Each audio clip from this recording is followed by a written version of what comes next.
我哋分享感受。大家好，我係陳美圖，好多謝大會今日頒呢個獎俾我啦。其實咧，我細個就有個夢想，我好希望自己大個之後係一個靚女。但係大個之後咧，我發現自己好似唔係好夠靚喎。跟住啲屋企人啊、老師就同你講，唔緊要嘅，你努力讀書，內在美先係最重要嘅。讀多啲書咧就會變靚㗎啦。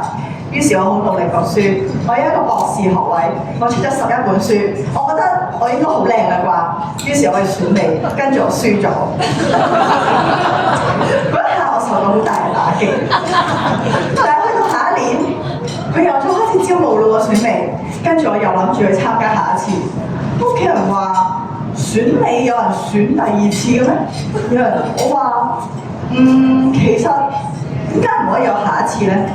人生其實冇乜嘢係唔可以有下一次㗎。於是我第2次去參加都輸咗。咁唔緊要啊，我仲可以再去下一次㗎嘛。輸下，終於有一日我就攞咗冠軍啦。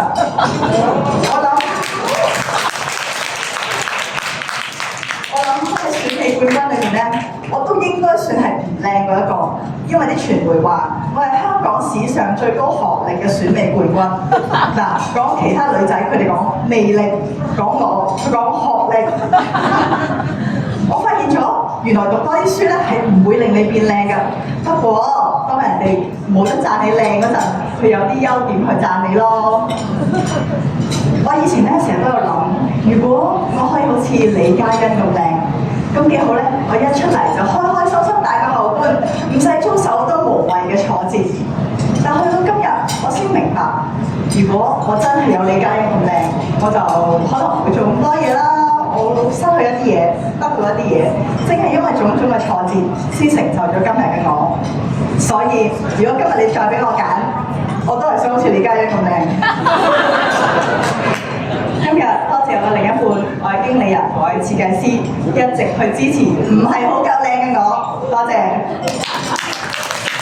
我哋俾多啲掌聲，Tomato。但咧，我有少少唔係完全地認同，我覺得你咧係高學歷，亦都係高顏值㗎。大家認同嘅俾多啲掌聲。靚女都要讀書㗎嚇，大家記住啦嚇。